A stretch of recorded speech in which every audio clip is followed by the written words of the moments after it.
Jerry Harvell was born in Thomasville, Alabama, and shared to me some interesting things about his family and school life.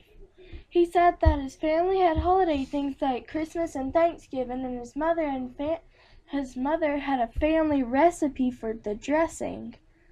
His best memory at school was his first tackle ever made as a Thomasville Tiger, and he got to hear his name in the loudspeaker, which made him feel like he was on top of the world. Mr. Jerry had a lot of friends at school, and he named a few: William Gibbons, Donald Pugh, Roger Campbell, and John Moore.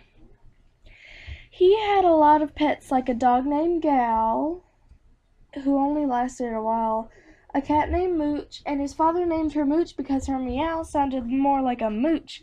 And he had fish, too. He said he liked the cafeteria food when he was in high school because his favorite food was pizza, and they ate it almost every day.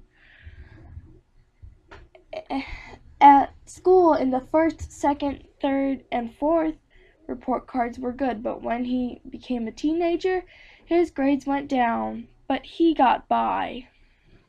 His favorite teacher was Mr. Contero, Coach Davis, and Miss Collins, who was a very rough teacher, but she was one of his favorites because he felt like she was preparing him for life.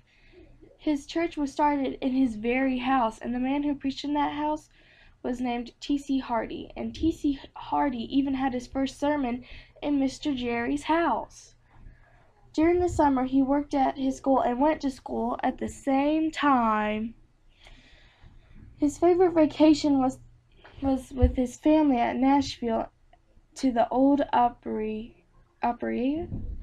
which is an amusement park much like Dollywood, but less expensive. He said his family believed in putting Jesus first, family second, Alabama football third, and then fishing. Mr. Jerry had two big brothers and a sister. His biggest brother was Donnie Harvell. His second oldest brother was Johnny Harvell, and his little sister was named Angie, but some people call her Angela. The nicest person he knew was his father, who was a good Christian man and worked at the Salvation Army for free, and he really was a good man. That concludes the story of Jerry Harvell's school and family life. Hope you liked the story. Goodbye!